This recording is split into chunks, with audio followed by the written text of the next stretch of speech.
Dale? Hi, Commander Rick. Dale. Hi. It's Commander Rick. Hi. Wanted to ask you, congratulations, by the way, for getting the Incredible Hulk. Thanks. Plum assignment there. What was your first issue? My first issue was number 367. All right. How did you get the job?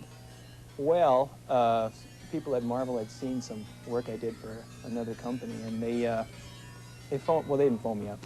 They gave me. I got their number somehow, and I phoned them up, and they said, "Well, we think you're good enough to submit a submission." So I did so.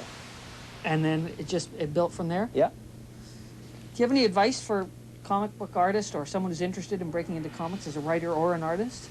Well, if you want to break into DC or Marvel, you have to draw superheroes, because that's their primary storyline. They're just superheroes. And just study anatomy and be very persistent and submit, and just don't be scared to show your stuff to them. Are you a trained artist? No. How did you learn about anatomy? Just copying other artists. When I was 14 years old, I collected the Incredible Hulk. And I used to sort of swipe and copy panels and sort of imitate the artists that I really liked. What other comic books did you read as a kid?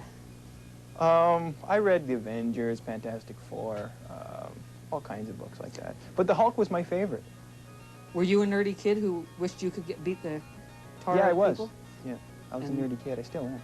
Oh, there you go. Well, your head's bigger than mine. Geez, I can't complain about that.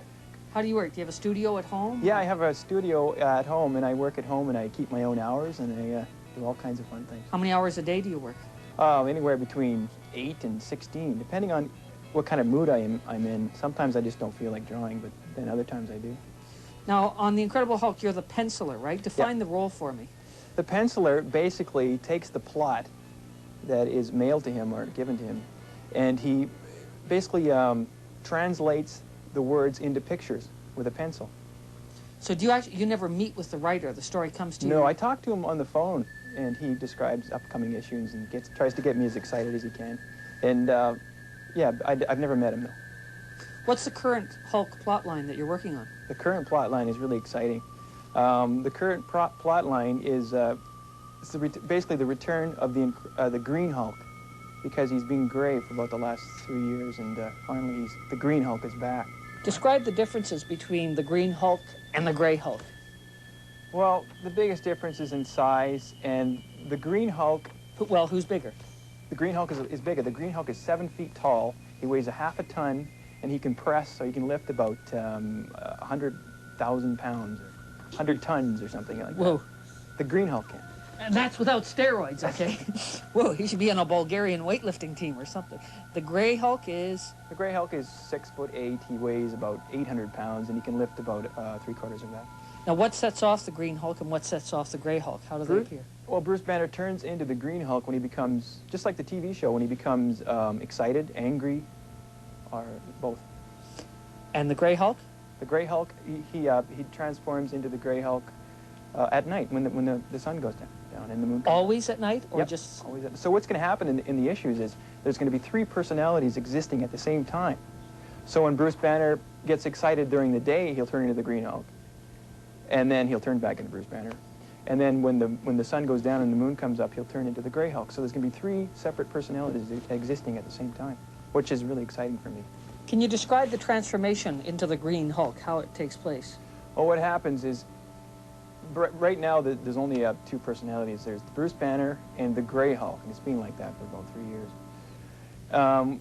Basically what happens is the Green Hulk is such a strong personality, you can't really hold it at bay for very long. So it's hard to explain. Right now, in the current plot that's going on, the Bruce Banner is developing a wound that starts at the top of his neck and runs all the way down to his tailbone. And what happens is he splits down the middle, and the Green Hulk sort of emerges out of this molting skin of Bruce Banner, which is really exciting. I'm looking forward to drawing that. Yeah, that's great. Well, that page is basically what's happened is the Hulk is being possessed by an evil, dark wizard from another dimension, and he goes on a rampage, and he wrecks New York. How do you wreck New York? I mean, to me, it's... Oh, I don't know, he just wrecks New York. He wrecks it more than it's already wrecked, I guess is what you're saying. So, This one here, Yeah, what's that one? that's basically before the dark evil wizard takes over his body, he gets pulled into the dark dimension with these large hands, and that's all I can say about that. Oh, that picture there, that's Prometheus. Prometheus is a member of the Pantheon. The Pantheon is a group that the Hulk is going to become a member of. They're going to recruit the Hulk as a member so they can go do whatever they do. I'm not too sure at this point. Are you letting a cat out of the bag by telling us Yeah, this? I think I am. Peter David's going to... Uh-oh. Well, that's okay. Now the people who are picking up the broadcast have something on everybody else. Do you have the script there that was sent to you by Peter David? Can you read the plot from that particular page? For the first plot, yeah, okay. It says here, a very impressive shot of Prometheus ripping down a road in a heavily forested area, leaves swirling around, little animals scrambling to get the heck out of the way. That's basically what I have to go on. And then from there you take it off. Now when you've done the pencils, you send that off to Marvel by courier. Sure do. And are they happy with it, or do they ever ask for changes, or what happens then? Well, they're really picky.